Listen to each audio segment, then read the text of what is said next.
Deməli, bu gün NAT-ni necə qeydiyyatdan keçiririk və interfeysdən, yəni sadə bir tanışlıq göstərəcəm.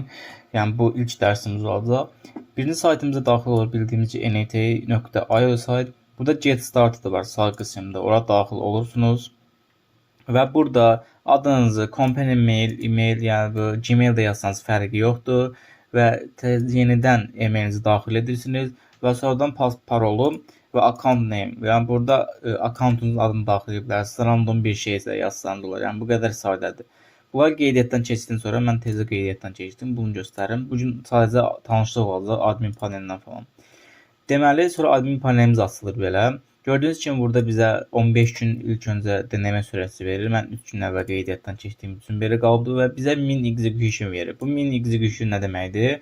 Bu o deməkdir ki, məsələn biz proyekt yazırıq. Məsələn, tutalım ki, xəbər gətirən bir proyekt. O hər dəfə run etdikdə, yəni dövr etdikdə həmin o dövr sayına görə, məsələn, bir dənə dövr elədi, bir dənə execution sayılır o. Məsələn, tutalım ki, biz gündə Telegramdan, internetdən xəbər götürüb Telegram paylaşırıq. Məsələn, bunu 50 dəfə yoxlasa, tutalım ki, 50 execution edir. Buna siz heç yəni ki, tərəddüdlər deməkdən takmayın. Biz bunu pulsuz verəcəyik. Yəni biz server alacağıq, harca bir 5-6 manat pul çıxacaq, xərc çıxacaq. Burada upgrade var. Upgrade burada gördüyünüz kimi burada paketlər var. Starter paket $24 aylıq. Yəni burada 2500 workflow execution deyir. Amma biz bunu demək olar ki, ehtiyacımız qalmayacaq. Biz $5, $10 verərək, 5-6 manat, 5-10 manat verərək limitsiz şey eləyəcəyik, run eləyəcəyik, öz serverimizə qoşacağıq. Onunla heç narahat olmayın. Gələk qayıdaq saytımıza. Burada məsələn credentials var, burada gördüyünüz kimi. Workflow var. İlk öncə buradan başlayaq. Bizim proyektlərimiz, ön sıraya çıxan proyektlərimiz həmişə burada olur, yəni ki, yaratdığımız. Credentials var burada. Credentials isə bizim necə deyim, məlumatlarımızdır.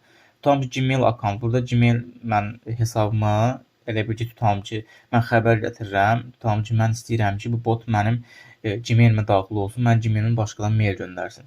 Və ya Telegramla. Mən Telegrama daxil olsun, mesaj göndərsin və ya da mesaj gətirsin. Yəni belə şeylər.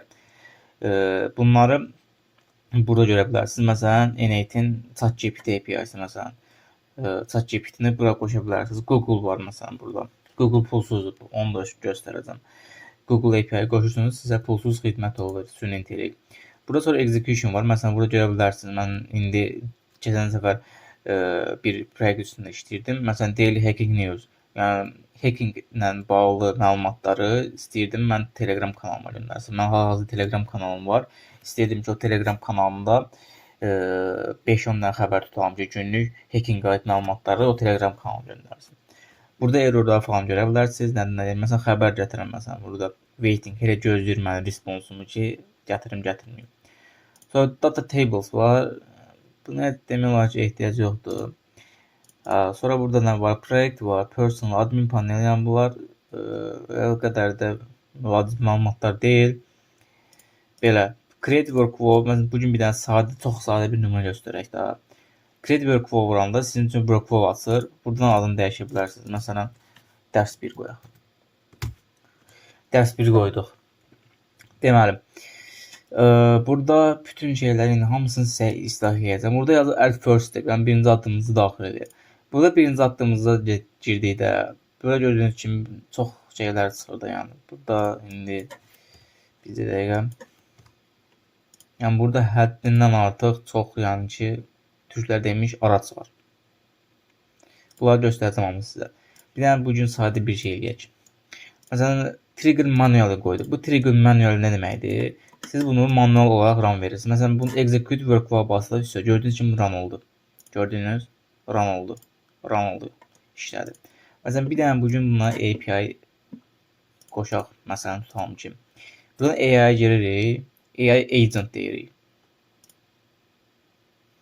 AI agent bura qırağa gəlirik. Füsiyon. Deməli, bunun bir dənəsi bu oradan gəldi.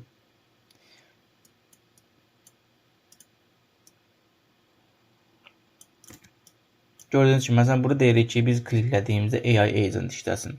Amma məsələn, burada bir səhvlik var, onu fikirləşə bilərsiniz. Çünki niyə? Burada bizim chatımız yoxdur. Bura yazırıq chat.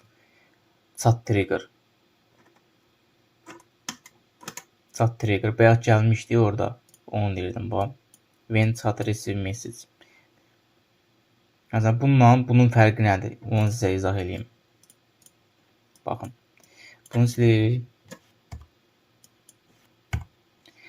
Open chat deyirik məsələn. Burada artıq hal-hazırda məsələn salam yazdıqdan sonra gedir bu AI agentə.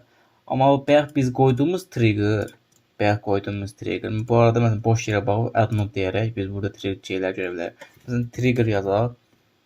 Bayaq qoyduğumuz trigger isə yəni mouse basdıqda run eləməkdir. O çox mənasız bir şeydir əslində. O elə bil ki ən çox harda istifadə olunur proyekt təzə başlayanda. Triggerlarında yönlərini göstərəcəm. Sadəcə bir tanışlıq kimidir. Məsələn, burada chat modellər var, memory tool'lar var. Yəni bunları sadəcə indilik bu qədər bilsəniz bəsdir. Növbəti dərsimizdə bunlar haqqında geniş danışacağıq. Burada nə qədər node var, hamısı bizə lazım olacaq, nə üçündür, pulsuz API-lər varmı? Yəni API haqqında mən çox geniş məlumat verəcəm, nə olduğunu deyil. Yəni hər bir şeyi sizə izah eləyəcəm. Heç bir narahatlığa ehtiyac yoxdur. Sağ ol, salamat qalın, hələlik.